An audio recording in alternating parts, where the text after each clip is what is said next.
देखो एंडिंग में अनुपमा को कोई औरत बुलाएगी, अनुपमा और देविका उन दोनों पहुंचेंगे उस जगह पे, पर देविका बोले कि सुनसान सड़क है, रात बहुत हो चुकी है, गाड़ी से नीचे मत उतरना, खतरा हो सकता है। और अचानक से एक पागल सा आदमी आता है और अनुपमा की गाड़ी के ऊपर टूट जाता है, कांच को ऐसे ऐसे करता है। भाई अनुपमा और देविका डर जाती है। देविका बोलती है भागना पड़ेगा यहाँ से, तो बोला गाड़ी तो स्टार्ट कर, भागेंगे कैसे? तो बोला गाड़ी स्टार्ट नहीं हो रही है। मतलब वो दोनों फंस चुके हैं फिलहाल में। Get that back. ये औरत को मिलने के लिए शायद वनराज भी निकला है। आधी रात को वनराज को रिंग आई, वनराज कमरे से धीरे दबे पांव निकला फोन को अटेंड करने के लिए। फोन को अटेंड किया नहीं किया वो आज के एपिसोड में नहीं दिखाया गया। और काव्या उसके पीछे गई कि हो क्या रहा है, इतनी रात को वनराज के पास फोन कैसे? अब वहां पे देविका और ये जब अनुपमा घर पहुंची, लाइट बंद थी, भावेश लाइट थी चालू है, पीछे जाके देविका उसे हक करती है।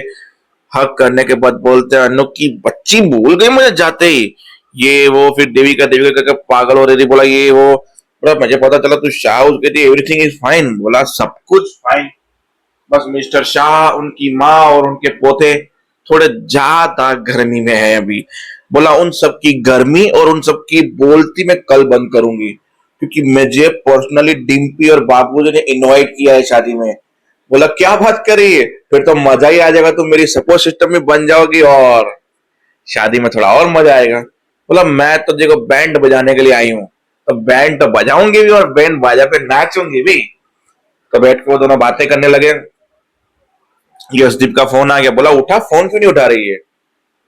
नहीं उठाने की ताकत नहीं होती। देविका ने फोन उठा के स्पीकर पे रख दिया। बोला क्यों? हाँ सर, बोलिए बोलिए सर, क्या हुआ बोलिए।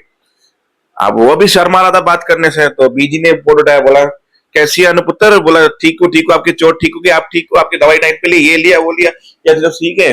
अब वो बेचारा वहां से उठ के गिल्ट में उसने बोतल खोली और पीना शुरू कर दिया। बोला ये सब तो शराब पी रहे। बोला तुम्हें कैसे पता?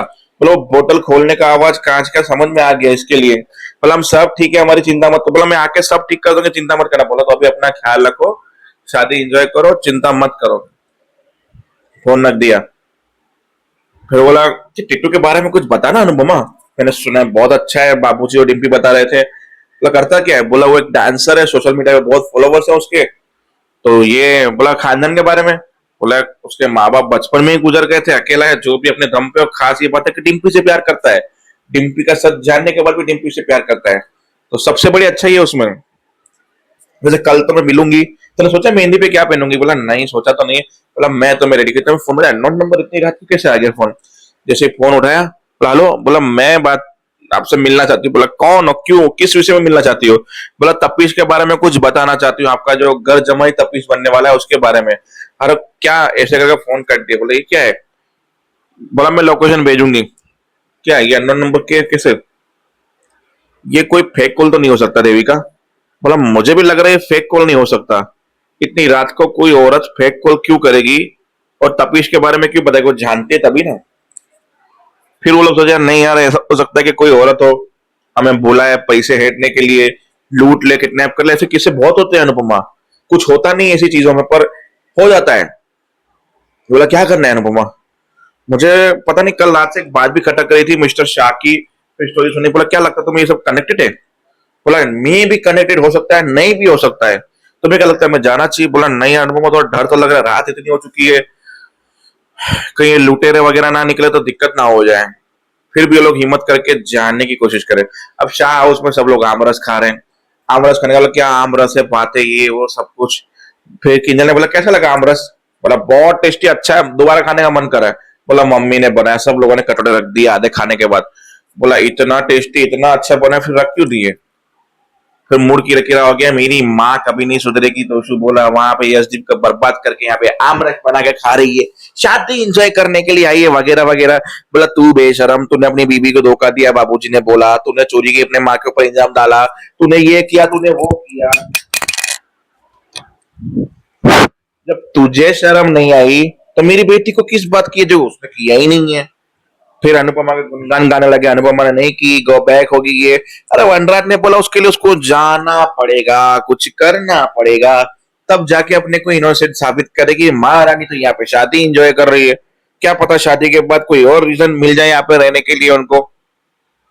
वो नहीं जाएगी, लिख के दे दूं मैं, वो नहीं जाएगी वापस, क्योंकि इससे पहले वाले एपिसोड में जब बाबा के घर पे वापस जा रही थी, जनोई का चल रहा था कि महाराज ने बताया कि जनोई क्यों पहननी चाहिए, जनोई का मीनिंग क्या होता है, उस पर अनुपमा ने 5 मिनट का भाषण झाड़ दिया कि जनोई पहनने के बाद कोई गलत काम नहीं कर सकता, ये नहीं कर सकता, वो नहीं कर सकता। जनोई का महत्व समझाया कि आजकल कोई जनोई पहनता नहीं है, पर जनोई पहननी चाहिए, एक रिवाज है जनोई का, और जनोई को एक मानता होती है, ये हो।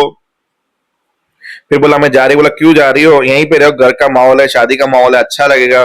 बोला नहीं, जाने से पहले भावेश के साथ कुछ वक्त बिताना चाहती हूँ, कब से अकेला है बेचारा माँ के बिना। बोला तुम गो बैक जा रही हो, अरे जाके करोगी क्या अमेरिका, वनराज ने बोला।